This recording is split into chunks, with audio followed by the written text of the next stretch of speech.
The day has finally come for you guys, graduation, right? Never thought it would happen.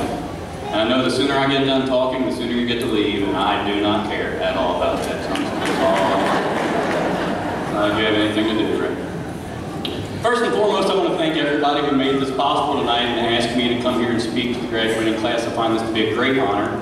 I also want to thank the countless individuals that turned them down so that they got to my name at the bottom of the list.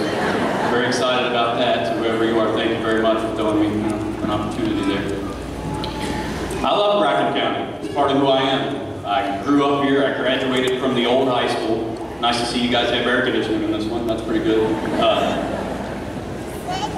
Bracken County is the reason why people occasionally hear my southern twang and say, dude, are you from like Georgia or something? I'm like, no, it's like 40 minutes from here, I promise. It's just how we sound, it's fine. Family members have a lot to do with Bracken County. My mother, Donna Clos, retired from Bracken County school systems. Many of you probably know her as Miss Donna. My cousin Clay King is sitting down there at the end. I do claim him as a relative. My beautifully talented cousin, Allison Crawford, is actually graduating this evening. Prom queen? I didn't even get nominated for king, especially my teachers used to tell me in school that talking a lot and making people laugh would never get me anywhere, and I'm just here to say, ho! Apparently it'll get you the commencement speaker gig at the graduation.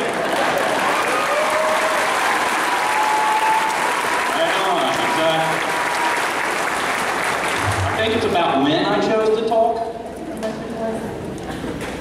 Like I said, I graduated Bracken County High School in 1997, and from there I moved to the big city, also known as Highland Heights, Kentucky, to attend Northern Kentucky University. Right?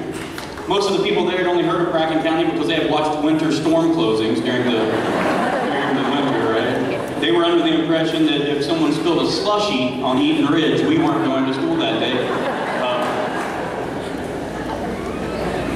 They found it even more ironic when they found out we were the polar bears. They're like, so you don't go to school when it snows and you're the polar bears, okay? They'd always say things like, a polar bear, I've never seen one of those in Kentucky. I'm like, well, you guys are the juggernauts. I'm not even sure what that is. At least our thing's real, okay? Like, we exist. So I went to Northern Kentucky University. I left NKU after about 7 years. Most people would have been a doctor by that time, but I was just a sophomore with $20,000 in debt.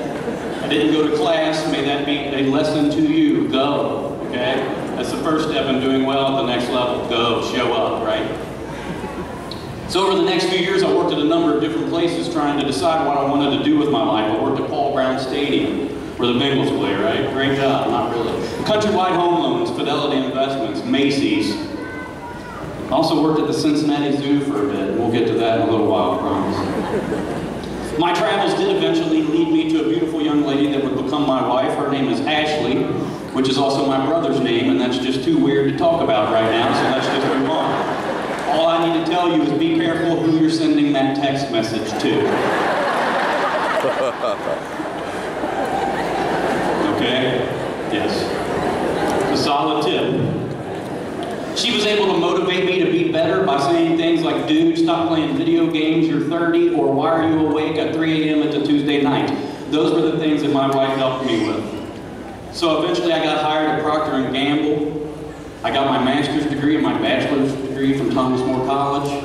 I started chasing a dream of becoming a stand-up comic.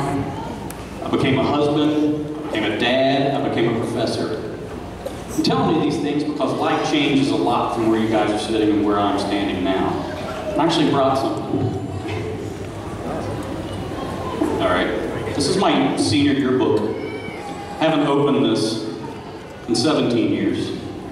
And you know, do you guys still get yearbooks? I figured it'd be like electronic or like a hologram or something by now. People used to write in your yearbooks, you know, give you encouraging messages. I'm going to read a couple of things I've probably written here. Michael, to a very interesting person that likes to get on my nerves all the time.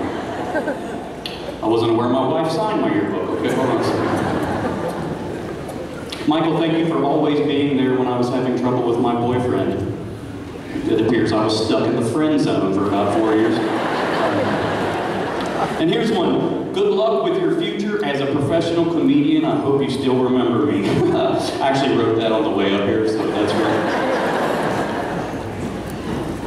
tell you the stories and the stories that I'm telling you because my journey began 17 years ago when I was sitting in the seats that you were sitting in tonight. I thought I had it all figured out. I thought I had it planned out. I knew what I was going to do, and life was going to throw me curveballs that I wasn't ready for, and I didn't realize it at the time. You know, I went to NKU, and that didn't go as planned. I could have given up, and I did for a little bit.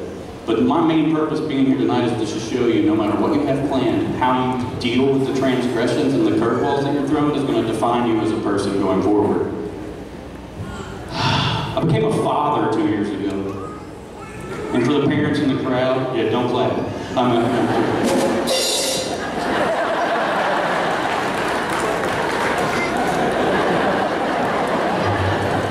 I became a father 2 years ago, and you learn a lot when you become a father. One of the things that I learned is the next time somebody says that they slept like a baby, I'm going to assume that means they woke up every 45 minutes screaming for no apparent reason. Right? That's one thing that you learn as a father. Also, if you're a father, don't buy your children toys that talk, because they will talk whenever they feel like talking. 4 o'clock in the morning last week, over the baby monitor, I hear, "It's learning time!" No, it's actually get the shotgun time, because I'm scared to go back to sleep. Those are the things that you learn, okay? It's a brand new world today. I'm not going to stand here and tell you that I walked both ways barefoot uphill in the snow to school. First of all, I had shoes. Second of all, if there was snow on the ground, we weren't having school. So that's a lie. Okay, that's not true. But things are different now. Guys, this is for you. When I was in high school and I liked a girl, you know what I had to do? I had to call her house and pray to the Lord above that her father didn't answer the phone. And then when he did answer the phone, I hung up and thanked the Lord above that caller ID hadn't been invented yet. Now you guys can text and Snapchat and tweet and send messages on Facebook. That has to make rejection so much easier. You can hang out on social networking sites now. You can Skype with your friends and send texts and talk about things on Facebook and Twitter. We used to have to drive to Kmart and drive around in circles for 4 hours, didn't we? I don't even know why we did that. We never even stopped. We didn't hang out. We just saw each other. I could have just sat at home and looked at a photo album and accomplished the same thing. Right? You're going to learn some lessons along the way. You're going to learn things, and I can't tell you everything you need to know about succeeding in life, but I can give you a few tips. I can give you a few things that you can do along the way that are going to help you adapt. The first one is always trust your instincts. If something sounds like a bad idea, it's probably a bad idea. Like I said, I used to work at the Cincinnati Zoo, and I was on break one day with my friend Kevin, and we're walking through the zoo, and I look over under a tree, and there's a cheetah laying there, which isn't unusual for the zoo, but it's not in its cage. It's just under a tree, like 17 feet away. And my friend Kevin looks at me and says something that I will remember to this day. He said, "Do you think we should try to catch it?" No, I don't think we should try to catch it, as a matter of fact. It runs 60 miles an hour and has razor blades attached to its feet and face. You know, no, we're good. Matter of fact, I'm faster than you, so I know this is going to be an easy situation for me. It'll take him a good 8 minutes to take care of you. You're kind of a big dude. I'll be in the car in Kentucky by then. So if it sounds like a bad idea, chances are it's a bad idea, guys. We didn't try to catch the cheetah that day, and I'm pretty excited that we did. Never be too proud to ask for help. That's another one. You're going to go off to college, and you're going to want to be an adult. You're going to want to do everything on your own. Some of you are going to enter the workforce. Some of you are going to go to the military. It's okay to need help occasionally from your parents. It's totally fine. I didn't know how to ask for help. So what I would do is I had about $1.74 in my bank account. My mom and dad went to work one day, and I knew that the house would be unoccupied for about 6 hours. It's a good time for me to show up and maybe take some canned goods that they're not going to miss. So I drove to Lenoxburg, Kentucky. I don't know if you know anything about Lenoxburg, Kentucky, but every single mailbox there says close on it because all of my family lives there. This was going to be a mission that required some covert action. I didn't want anyone to see me. So I drove into Lenoxburg, and just as I passed my aunt's house, I noticed she was sitting in her flower garden, and she waved at me. Busted. I've been seen, so I waved back, went to my house, loaded up what I needed, drove back. She's out there still. Waves again. This time I honk my horn, continue on my journey. I know I've been busted, whatever. My mom calls me 3 hours later and says, "Were you up here today?" I'm like, "Mom, it's not a big deal. I didn't take that much." And she's like, "No, it's not that. Your aunt broke her hip and fell down in the garden, and you drove past her twice without helping."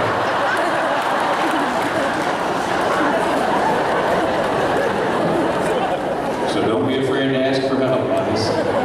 My aunt was asking for help that day, and didn't do a very good job. Number 3, never stop learning. You're not done learning when you leave here. Actually, you've barely begun learning. You're going to learn things in life, okay? You're going to learn that people outside of this place don't do things the way that we do things around here, right? You're going to find things out like that. For instance, restaurants don't label restrooms appropriately, and they like to make it as confusing as possible so that you don't know which one to go in. Almost had an accident in Outback a couple weeks ago because I didn't know if I was a bloke or a Sheila. It said it on the door. I had no idea. The KFC in Newport has hens and roosters written on the door. Yes, okay, I grew up in the country. I do realize there is a difference between hens and roosters. But when you're running down the hall because you really got to go, and a sign says hens, that looks like men's. So I'm no longer allowed to go to that place either. You always have to surround yourself with great people in life. Many times in life, it's not where you are, but it's who you know when you're there. You need people to give you encouragement and tell you that anything you want to do is possible. You're going to have to do things you don't want to do, like work overtime or stay late. Do those things, and having great people around you will make that possible. And the last one I want to talk about is never being afraid to fail. No one's ever been successful by not failing. I had to fail a numerous amount of times in order to figure out what I was good at and what I could do. Walt Disney, you ever heard of that guy? Yeah. He's got some really expensive theme parks named after him, right? He was fired from a newspaper job because he wasn't creative enough to work there. Okay. Anybody who came up with the talking, driving dog is creative in my book, okay? Stephen King's first novel, Carrie, was turned down 30 times by publishers before it was eventually published and became one of the best-selling horror novels of all time. The point is you're going to have to fail. I began doing comedy when I was 28 years old, but I knew from the age of about 7, standing on the counter at Myers' General Store telling inappropriate jokes to my minister, that I should have been doing it way before then. I was told for my entire life that I was missing a calling, but I was afraid that I was going to fail, and that kept me from trying. Eventually, at 28, I began doing it, and I loved every minute of it, and I've had so much fun. And it's opened doors for me like this. I've met a lot of great people because of it, and I cannot have any regrets about starting. One of the things that did happen, Clay, I need you real quick. It's cool, I'm keeping everything on, don't worry about it. I brought a shirt tonight that I had made.